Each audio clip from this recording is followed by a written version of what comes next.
You are listening to the In Context podcast. Hello and welcome to the In Context podcast. This week is the second part of a two-part series on homeschooling. Last week we spoke to Esther and Faith, and this week we have Rachel, Esther's mum, and Stella, Faith's mum, and we also have Jude, who's a homeschool mum and a member of New Life Church. Thanks for joining us, and welcome to the In Context podcast. Hi. Hi. Great. That's very enthusiastic. It's the third time we've done this because I keep making mistakes. Hopefully we'll get through this in one go. So Jude, hello. Hi. Thanks for joining us. Thank you. Yeah. So just to give a little bit of info, Jude, how long have you been homeschooling? 4 years now. And what got you into homeschooling? Well, I knew quite a few people that homeschooled their children, so I was always interested in it, but I wanted to try my children at school. One of my daughters she was quite nervous when she was younger, and I thought that school would help to encourage her to become a bit more confident, and she'd be able to mix with lots of children and adults. And so yeah, I put her in school, and then she was in year 2, and then my youngest daughter started reception. But in fact, Grace, my eldest daughter, she became more and more nervous, really, and just was really struggling in school. Her confidence was, rather than it growing, she was becoming less confident. She wouldn't go to people's houses. I just could see the difference in her, and how she was in school. It was sort of having a negative impact rather than a positive one for her. And then Sophie, my middle daughter, started, and she was just upset every day. So that was quite difficult. So that's when we decided to pull them out and homeschool them. So when you started homeschooling, you already knew some people and you had a positive view of homeschooling? Yeah, definitely. Yeah, I was coming to your church, so I knew you and Rachel, and I knew quite a few of other people. My sister-in-law, she homeschooled her 5 children in New Zealand, so I was really aware of homeschooling and all it entailed, really. So one of the reasons you homeschooled was you were already part of the New Life Church homeschool cult. No, not really. To become a member, you have to be a homeschooler. Yeah, well, yeah, no, not at all. Oh, class. Brilliant. And Stella, what about you? How did you get into homeschooling? Well, it's a bit of a long story. Well, it's not a long story. So I originally homeschooled. I've got 5 children now, but originally when I only had 4 children, I homeschooled. I can't even remember how long ago it was now. I homeschooled for 2 or 3 years, and then lots of stuff went on. We moved areas, and then we decided to put them back in school for different reasons. And then, so now currently, I've got 4 children in school, and I'm now home educating one of my children, which was Faith on the other podcast. And I've been home educating her for about coming up 2 years, a year and a half now. So yeah. So you've got a bit of a mix and match with the homeschooling then. So you're not opposed to homeschooling. You're not opposed to schooling the regular way. You've mixed and matched according to your children's needs. Yeah, kind of, yeah. If you like, yeah. Faith, Faith hated school, right. So it was just it's the best option for her. So, but the rest of them love it. So yeah. Great. So I think that's why hopefully today's podcast will be helpful to people considering homeschooling, or people who've never even considered it, because we've got a mix of different people doing it for different reasons and in different ways. There's not just one route of homeschooling, is there? So it'll be interesting to chat a bit later on, Stella, about how you manage schooling and having one child home educated as well. And Rachel, what about you? How did you get into homeschooling? I think I didn't know anything about it really, and then you started telling me about it, didn't you? And I did as you were told. Did as I was told. His wife.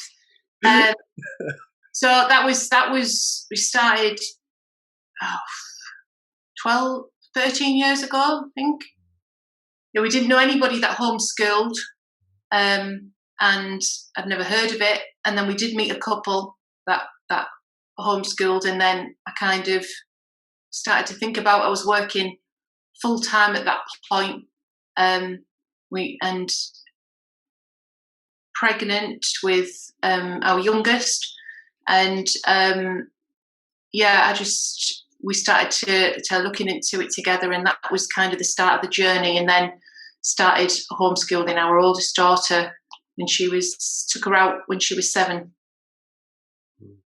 So again, we started homeschooling after already having a child in school. Yeah, and again, I think what I wanted to get out of this podcast was there's quite a few myths about homeschooling for the reasons why people do it, but also some people think it's exclusive, that you've got to be academic, middle class, wealthy. But hopefully, after listening to this, people will understand that it's open to anyone, really. It's easier for some people than for other people, but there's no obstacle, really, that if you truly wanted to homeschool, that should prevent you from doing that. So hopefully we'll be able to share a bit more about that later. But what I'd like to do is find out what you actually thought about homeschooling, because since we've started, I've realised that there's a lot of people who have some weird ideas of what a homeschool family would look like or behave like, and they're not unusual, because I probably thought in a similar way until we started investigating it ourselves. So Rachel, what was your impression of homeschooling before we started? As I said, I didn't know anyone that did it, but I'd sort of heard about it in America or whatever, and thought it's I hadn't really given it much thought. But from the context I was in at the time, I was working for social services, and to be honest, I thought it would have been a bit weird thing to do, kind of take a child out of the establishment, I guess, and to kind of homeschool them. It would have been a strange concept. I remember saying to you, it's weird. What are people doing it for? What have they got to hide? They've always got something to hide. I didn't know anything about it. I didn't really get it at all. That was very weird. And I guess then you meet different people, and that kind of shapes some of your thinking on that. But yeah, not a particularly great. And I didn't really know anyone. It was all like prejudgments and things I'd just heard or assumed, really. I know my original impression of homeschoolers were people who didn't wash, would collect bottles of urine and call the kids tiger bread or something like that. Let the kids go and like play on railway tracks and stuff like that. You know, like new age hippie type people. Mm-hmm. So that was my impression of homeschooling from what I'd seen in the media. But what about you, Stella? What was your impression? I mean, my story's a little bit like yours and Rachel's, actually. It never would have ever crossed my mind. And then Paul, my husband, he was, I don't even know how he got onto it, but he mentioned quite a few times, have you ever thought about homeschooling? What about homeschool? And I just, in my mind, I just thought, what planet are you on? Like, absolutely no way. Like, I wouldn't dare. And I don't know. I mean, I don't know if I've had maybe it's just like, you know, being a bit judgy, but like, I just always assumed it was like a very, do I want to say this? Like a very Christian thing to do. Do you know what I mean? Like when you think of in America, you always think it's like really gorgeous, you know, American families who've got it all together and they're all perfect.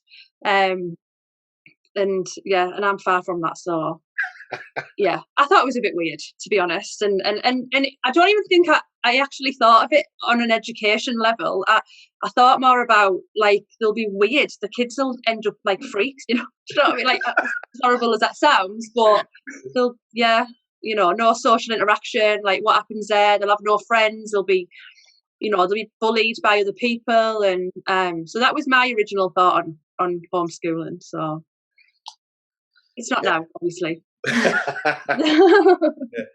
Yeah, so quite a common thought by many people who think about homeschooling that way. So Jude, you were the only person who actually had a positive thought about homeschooling before you started. Yeah, I guess so. Yeah, I remember actually when I was growing up, one of my a really good friend of mine, she was homeschooled, and I wasn't happy in school. I really hated school. And I remember just when we met up and she'd say what she'd been up to, and I was like, oh, I'm so jealous of you. That was my first impression of homeschooling, just thinking, oh man, I wish my parents would do that. But yeah, and then I met my nieces and nephews from New Zealand, and yeah, seeing them and seeing that they were just normal kids. And to be honest, it was like they were fighting, and I was like, oh wow, they are just normal. They're not like weird or just normal kids that fight and do everything that kids that go to school do. So yeah, I've always had quite a good positive impressions of homeschooling. Well, my reason for wanting to home educate was I was working for 2 local education authorities. My eldest daughter was in primary school at the time, and the thought of sending her to the local senior schools filled me with dread. I mean, even the best schools weren't the best environments. I wasn't really impressed with the standard, not of the teachers, but just the lack of funding. The kids that would come to the schools weren't designed for a lot of the kids. The kids should have been in a different environment. A lot of the kids who weren't academic. I just thought that the education system itself was flawed. And what really sealed it for me was I went to Richmond to see a friend of mine who was a missionary, and he has 3 boys, and they've always been homeschooled because the parents have always been missionaries. So around the world they've been homeschooled. And then I think the eldest boy was 13, another one about 11, and a boy 9 had moved to Richmond. They moved back to the UK. They didn't know anybody, and we were walking around the park in Richmond. And I said, oh, when did your son bring his bike? I didn't realise he had a bike with him. He said, oh, it's not his, he'll have borrowed it. I said, oh, one of his friends. He said, he's got no friends. I said, well, who's he borrowed it off? He said, oh, I just went up to a random and asked, can I borrow your bike? And I watched him and I studied him, and the boys were so confident. They'd never had any peer pressure. They'd never felt any intimidation because they'd never been in school to feel bullied, or so they were just really, really confident. And my first impression of the first family that I met who'd homeschool was a very positive one. The kids were so confident. They were doing well academically. They were far from socially. Faith said last week, Stella, socially deprived. Some of her friends thought she would be if she was homeschooled. But they were so great at interacting, not just with other children, but with adults as well. And I thought, wow, that's something that I'd like to see for my own children. So that started me to consider and investigate homeschooling. So I think that's some people's biggest fear, is that homeschooling produces geeks. And I've often said, well, no, geeky parents produce geeks. It doesn't matter whether you send children to school. The main influence should be the parents, isn't it? So, and some children will be shy and nervous whether they are schooled or homeschooled. I don't think it's the schooling that determines someone's personality. It's something we're kind of born with and grows and develops anyway, isn't it? So what is your thought on social interaction for your children? Was that a fear for any of you when you first started? Jude, were you worried about how your kids would grow up being homeschooled? Yeah, it was definitely. I worried about how they'd be socially. Like I said, my girls are a bit kind of quite shy and a little bit nervous anyway, so that was definitely a concern of mine. But to be honest, if anything, they've just got more confident, and they, I mean, obviously not at the moment because it's lockdown and everything, but normally, I mean, they would socialise with children every day. Like every day they were seeing different children, and yeah, so soon after doing it, I realised all that fear went, because I thought, well, they're mixing with children all the time. So where do they mix with other children then, Jude? What kind of things do they do to see other children? Well, they were going to a homeschooling group. We went to the library. We did cooking at the library. We did a gymnastics group at the library. No, sorry, not the library. The Middlesbrough College. And they started rock climbing. They were also going to the library. We were doing an outreach there, weren't we? Part of New Life Church. We were doing an outreach for children there. So they were going there, seeing children there. So it wasn't just Christian children. They were mixing with Christian children and non-Christian children. And then children on their street they were playing with. So yeah, just a variety of different children. Awesome. And Stella, what about you? Were you worried about having socially social outcasts? You know what? No, it's never really been a concern for me, to be honest, in that sense, like socially, because when I had 4 kids. So that's a lot. Like, it's not a lot of kids, but, and then I've got, like, my sister's got 6 kids, and then obviously when I first started homeschooling, I reached out instantly to other home educated mums, and that's how, because I hadn't seen you for quite a while, and just lost touch in a sense, and that's how I got back in touch with Rachel, through just looking on like little groups, and I'm quite forceful sometimes, so if I have something on my mind, I think so. And Rachel, what about you? Because that was one of your biggest reservations before we started, wasn't it? Having no friends. Yeah, I think because we didn't know anybody, and then I just, all these things are going through my head in terms of, are they going to be able to confident enough to sort of be secure in themselves, in the sense of in the future be able to secure jobs, and are they going to get to the point where they're actually going to be able to actually leave, because if they're in the house, are they going to be able to ever get out the house to the point where they're going to go to college, or just these like kind of thoughts in my head in the initial like probably year, I'd guess, and then just kind of seeing that's kind of the opposite of what happens, or at least our experience of the opposite of what happens. Really, like you were saying, I think because they don't have the peer pressure, that might be a reason why there's not. So then they are confident to go into different environments, because they haven't just been necessarily in their own peer group. Yeah, that's one real helpful thing. It's nowhere else in society is a group of people kept in the same age group for 15 years, apart from in like Western schools, really, is it? It's an unnatural thing. It's only a recent thing within the last couple of 100 years that we've seen that, where 30 odd people are kept in the same class of the same type of people for the same age for 15 years or so. So what I found is our children are far more confident at engaging with adults and people from all backgrounds and ages, and I think more socially aware than they possibly would have been if they'd have been in school.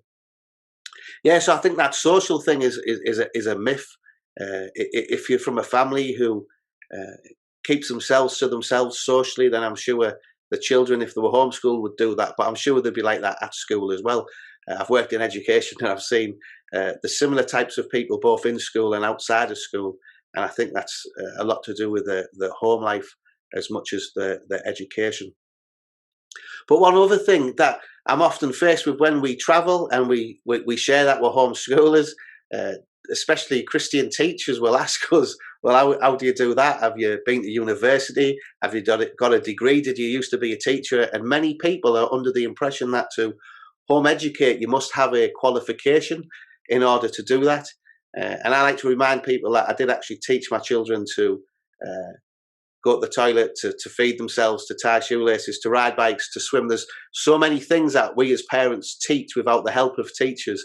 Why couldn't we also teach them maths? So Does any of you have degrees or teaching experience prior? Stella, did you have any? No, nothing. No. I'm pretty uneducated, to be totally honest. So, yeah, coming from me, if I can do it, honestly, anybody can do it. I can't, like, yeah, I'm really uneducated. I didn't pass any of my GCSEs. I didn't succeed in school. Yeah, so no, not for no. Yeah, and from what we saw last week with Faith, she's a very articulate young lady and is doing well with her schoolwork, isn't she? And myself, I come from an unacademic background. I didn't have any qualifications. But what about you, Jude? What's your background and situation? Sorry. Yeah, I got GCSEs, and that was it. I didn't get A levels or a degree. And to be honest, that was the thing that scared me the most. Homeschooling, because I thought, how on earth can I possibly teach these kids when I can't remember most of what I did last week, let alone in school. But again, that's just a fear that we have. I think there's so many resources on the internet, and a lot of it you're just like.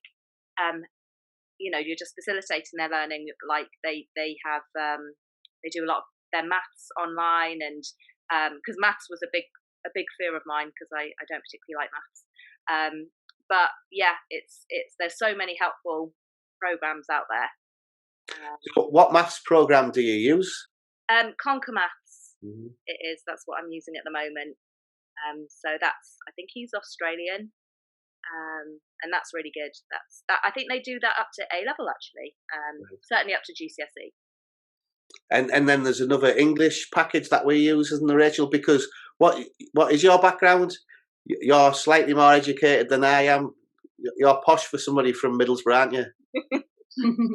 I did go to university, but I had the same reservations. I thought, how on earth do you teach? And I had all this thing in my head that how can you teach 9 GCSEs and equip your children equally to school? And it's been an ongoing kind of thing in my head. And then what is good is I do have you to remind me that the academic achievements in life aren't always, although they are, I think we're to put ourselves into everything, aren't we, and to do all our best for the glory of God. But ultimately, we've got friends who homeschool and their kids are not academically ever going to probably achieve A levels or anything, but they are better placed in the home environment because the education suits them better in that. So we didn't set out on this journey to produce academic super brains.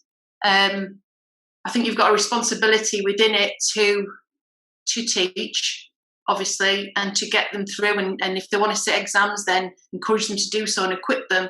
But that isn't the overriding goal within this, is it? And I think that's kind of, I hope I'm not speaking on behalf of us, but we've had loads of chats, haven't we, us three, and we have to try and remind ourselves of that.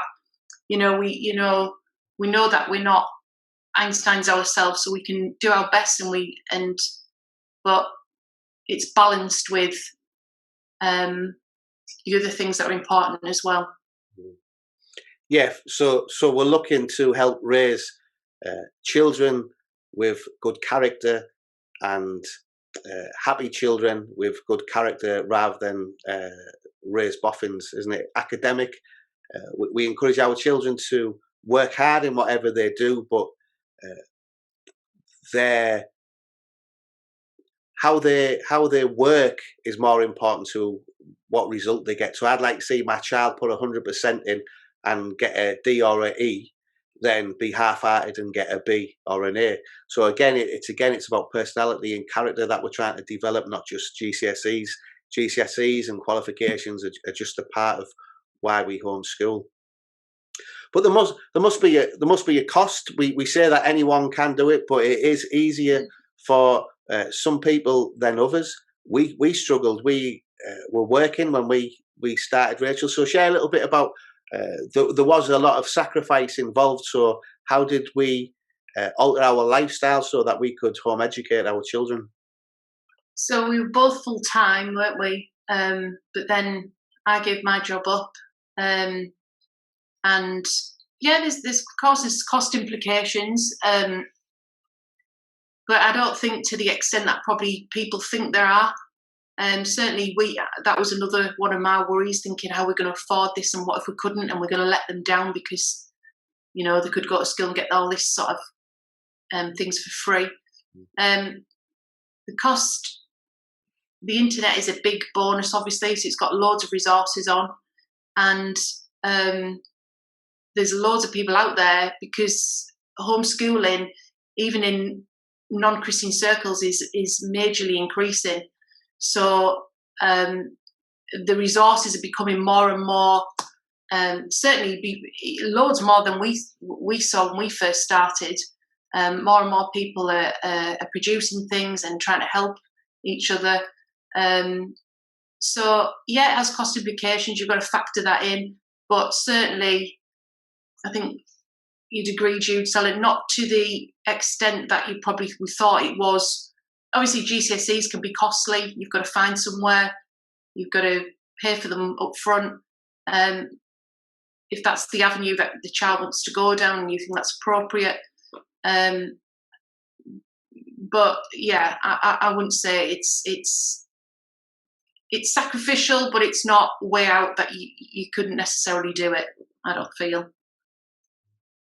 And Jude, would you mind sharing a little bit about your situation, because you're homeschooling in quite a different situation? Some people think that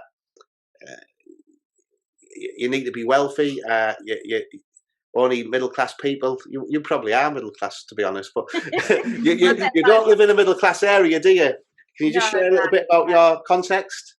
Yeah, so I live just very close to the church, on a housing estate, and yeah, in just a little 3-bedroom terrace house, and I'm a single parent, and I'm working part-time for the church. So yeah, so on paper I shouldn't really be doing it, but I think, like you said before, if you're willing to do it, I think you can do it despite what your a lot of situations you can do it in. So as a single mum on a council estate, how are people in the area treating you as a home educator? What kind of reactions do you get from people? Well, they're just really, really positive.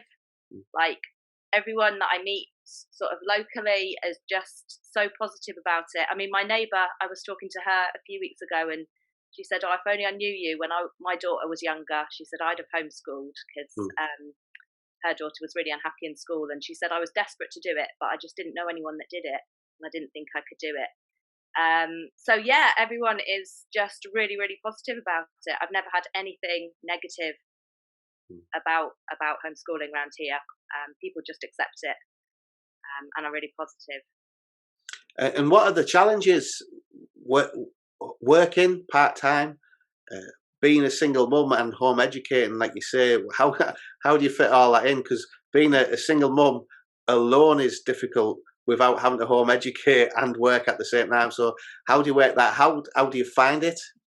Yeah, I mean, to be honest, I have my days where it's pretty tough, and I think the hardest thing is just with my 3, it's the incessant talking. They just talk at me constantly. But no, I mean, on the whole, it's really positive. I really enjoy it, and it's just about sort of thinking of creative ways that you can do it. Like the other day, we got some cardboard boxes and we partitioned my dining room so that we all had our little desks, and so we were all working together. That works quite well for about an hour, and then but no, it's obviously it's hard because you don't have anybody coming in at the end of the day to help you put them to bed and things like that, so it's full on. But being a parent is full on, isn't it? It's being a parent is hard work, so it's good. Awesome. On the whole. Yeah. Class. And Stella, you were described last week by your daughter as not being posh, but a bit more posh than her dad. So what is your situation? Are you rich, middle class, Christian, academic homeschoolers? What's your context like? Growing up, I wouldn't have said we weren't middle class. I lived in a private housing estate, and my mum and dad were fairly comfortable financially. We had a nice big 4-bedroomed, nice house, and I always say I'm posh without any money.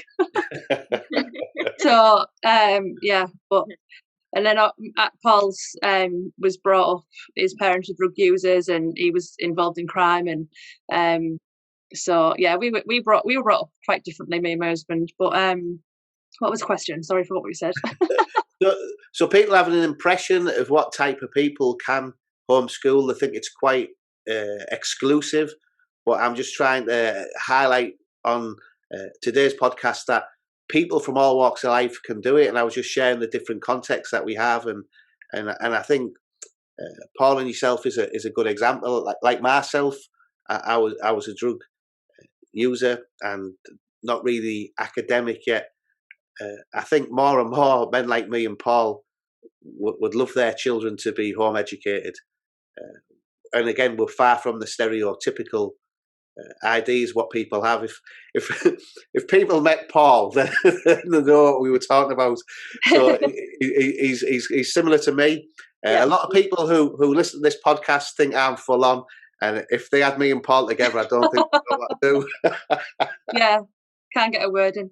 I think actually Paul's really he's really clever, Paul. So like the maths, like I said, I'm really uneducated. I just mess about in school and stuff. I wasn't interested in it being educated at all, and I just couldn't get it. I'm more creative, if you like, than academic.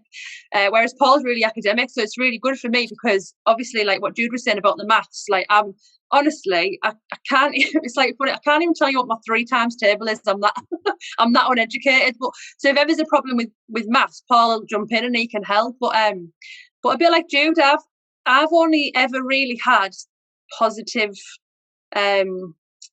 reactions to me being a homeschooler, but I do think that's more because it's something that I strongly believe in, and it's something that. So I think when you're telling someone or they're asking you a question and you're really confident in your answer, you can't argue. People can't argue with that. It's like, I know this is what I believe, and regardless of what you're going to say to me, it's not going to make any difference whatsoever, So, but I do think there's definitely a stereotypical way of thinking in regards to homeschooling, definitely.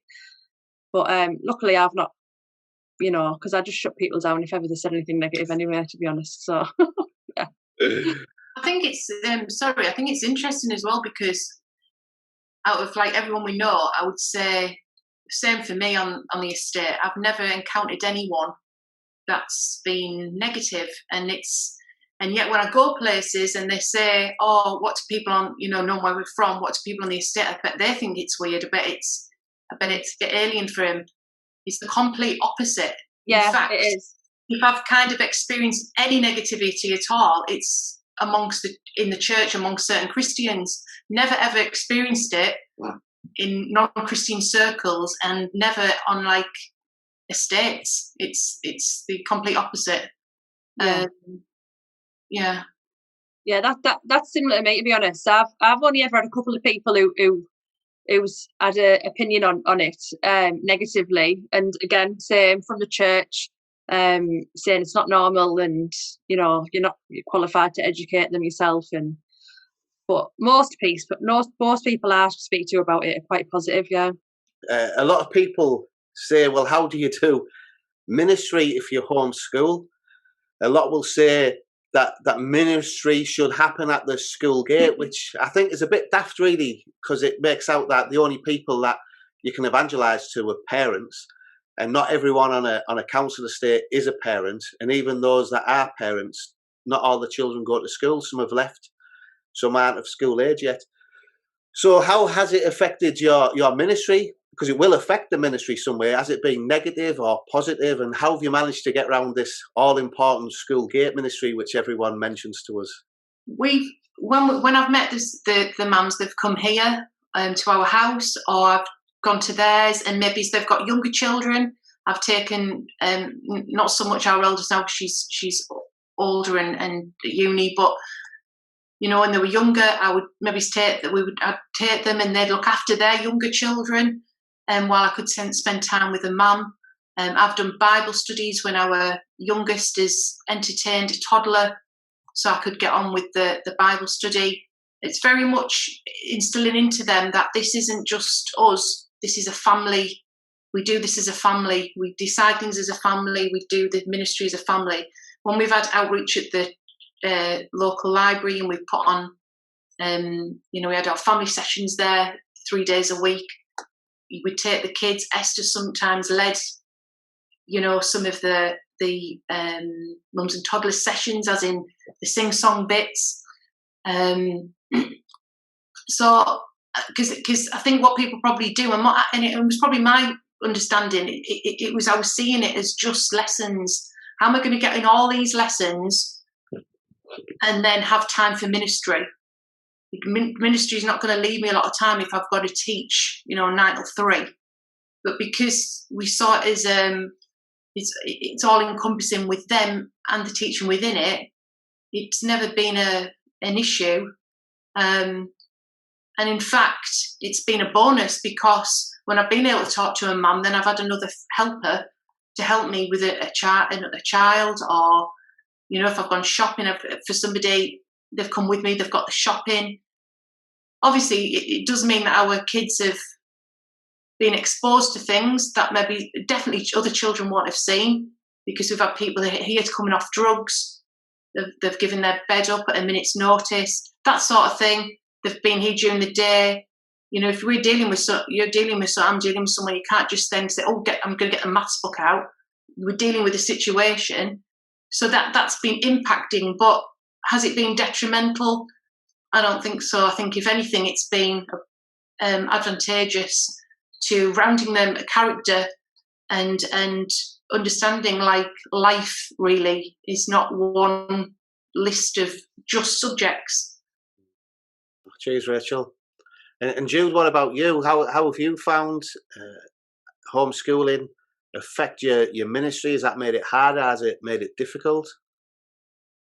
No, not at all. I think it's like Rachel was saying. I think it's been a real advantage. I think, the children obviously go everywhere with me. So anything that I'm involved in the church, they'll come to toddler groups, and like Rachel was saying, they'll play with the other children. So they're involved in that, and I think it's really, certainly for my children, I think it's been lovely for them, because they really feel part of the church, and they really feel like they're a integral part of the church, and they're really important.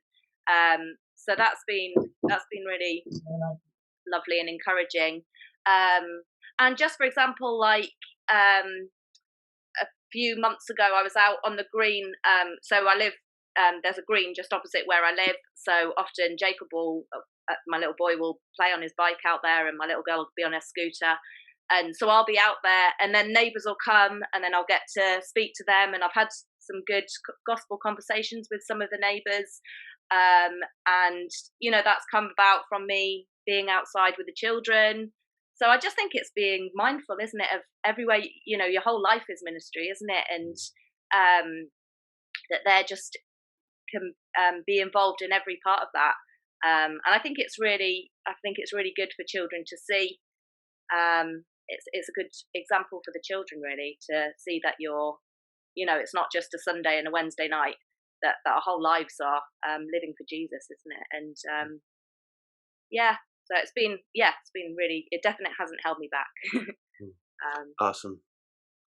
Yeah, it is important to realise that schooling isn't separate to ministry. It's our whole lives are for glorifying God and for sharing the gospel, isn't it? And Stella, you were in a similar situation with your husband Paul. You've run a house church for a number of years, and been involved in different types of ministries. So how has homeschooling affected your ministry? Has it been positive or negative? Just exactly the same as Rachel and Jude. It's just life, isn't it? It's every day is, it's like you say, it's just the family. They do everything with you, don't they? They come along for the journey, if you like. I know originally when I first homeschooled, my children were smaller, and I only had 4 at the time, and they went everywhere with me. So I used to run a massive parent toddler group in Billingham, and I had to get there early and set it all up with a couple of other women, and they just come, they helped, and again, they went off and played, and they went and entertained other people's children. I got a chance to chat with the mums, and that's just kind of, you make relationships as well, and they just kind of follow you through life, and then you meet new people, and yeah, it's difficult now because obviously, like I said, 4 of my children go to school, and I've got just Faith at home, but again, no, it doesn't. Yeah, no, just the same, exactly the same. It's just life, like you said. I love the fact that they experience things that other children wouldn't normally experience, and they see life for reality and not just some. I mean, obviously, like, you protect your children from certain things, but there is other things that I don't think is a negative them being exposed to, if you like. And that is a really good point, Stella, because many people think that, in particular, Christians homeschool to put their children in a little bubble. And in a sense, we do. We have them in a gospel bubble, but that doesn't protect them from the realities of life, from death. Our children have witnessed death. Like yourself, Stella, our kids have grew up around drug addicts, ex-offenders, alcoholics, and have seen the beautiful thing that it is when somebody gets converted and saved and free from drugs. But they've also seen people who have turned their back on Jesus, went back to drugs, and died through various addictions, or ended up back in prison. So, can you think of some of the things that your children have seen that they wouldn't have seen if they were at school? So I was doing like a Bible study, and a woman who was coming to our homeschool, our home church, sorry, and she was. She'd been a Christian for like 30 years, and then all of a sudden just suffered with really horrendous anxiety. She couldn't leave her apartment. She, if she went into which was why our church was perfect for her, because she didn't have to walk in a building with like loads of people where she would panic. And honestly, even now, I met her the other day for a walk, and they've seen her go from a shell of a woman to now just being, well, like Jesus has just totally set her free. She's So yeah, and we've had people who've been alcoholics, on drugs, just the same stuff. But yeah, I think the only thing is as well is sorry for rambling on, but it's hard to not, because sometimes you can spend too much time like doing your ministry and kind of neglect your kids, so you need a good balance as well. I just want to add that, like, it's not like you neglect your kids all the time to do all this stuff.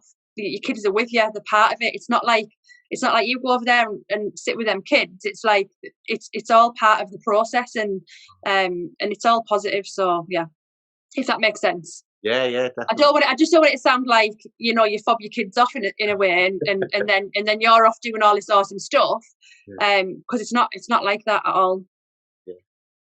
And again, that is a tricky balance to get, isn't it? Because if we are educating our children all day, then do we just want a break from them when the school's finished? When do we have quality time? How do you manage quality family time alongside the teaching and the ministry?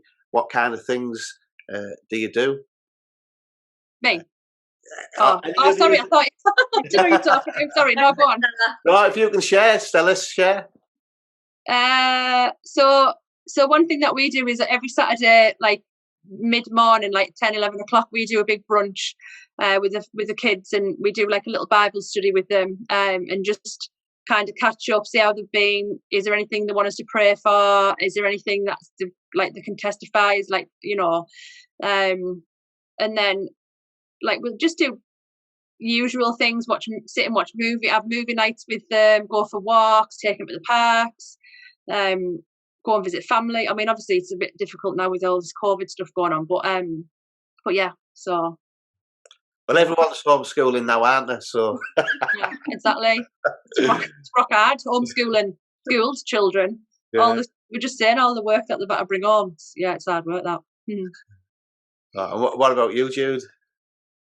Yeah, I mean, like Stella was saying, I think it's you just often in the evening we'll watch a film, or we'll have games nights, or we'll go over and see family when we can. And yeah, so and also I think the beauty of homeschooling as well is, like you're saying, it's not necessarily 9 till 3 every day. You can you can cram quite a lot in when you're just doing it with 2 or 3 to sort of a smaller space of time. So you can we tend to have like the afternoons kind of free, where we'll see people, or they'll go swimming, or do fun stuff in the afternoon. We tend to, so not obviously at the moment. But yeah, so it's getting the balance, isn't it, of doing ministry, doing schooling, and having fun. Yeah. What about you, Rachel? Anything to add? What do you do with your kids to unwind? Get the star drops out and clean the toilet and things like that? Yeah, we all like to clean the house together. It's one of the top priorities. One of the OCD things you have. Just the same as what everyone else is saying, really. And it always, I think, it is important to carve out that time, just as it would be if your kids were in school and you were doing ministry. You'd carve out that time. It's nothing kind of different. Sort of to add on to it, I do think for me, I think it's always good to try and find a kind of homeschool group that there's different ones out there. There's ones that I wouldn't want my kids to go to, the ones I wouldn't want to go to. But the one kind of that is really good is that you've got kind of like-minded people who know the struggles but know the benefits. And I think would you agree, Stella? It's good to kind of have a group base of support. Yeah, absolutely. That was going to be what I would my advice would be to anyone thinking about homeschooling. That is a definite for me. Like I said before, that when I made that decision to homeschool, that was one of the first things that I did, was reached out and look for other like-minded people. You do meet people that you don't connect with along the way, but then you do establish a group of people who you do get on with, like you said, who are like-minded. And yeah, where's Jude? Jude's disappeared off there. Yeah, I wonder if a battery's died on the laptop.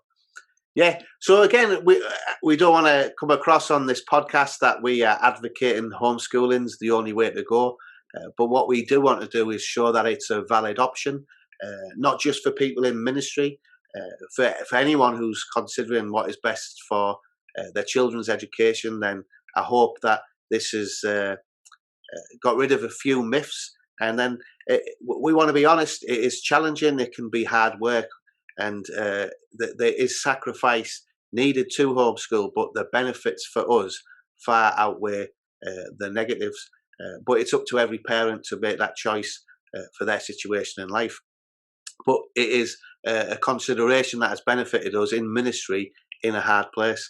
Well, what I'll do is I will put up some links for homeschooling resources, websites and groups if anybody is interested in investigating homeschooling, or if people are already doing it and would like some extra help, then we'll add some links to the podcast site and the YouTube channel.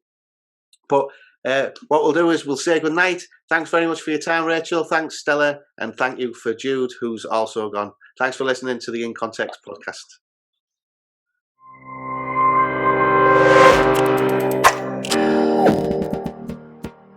You are listening to the In Context podcast.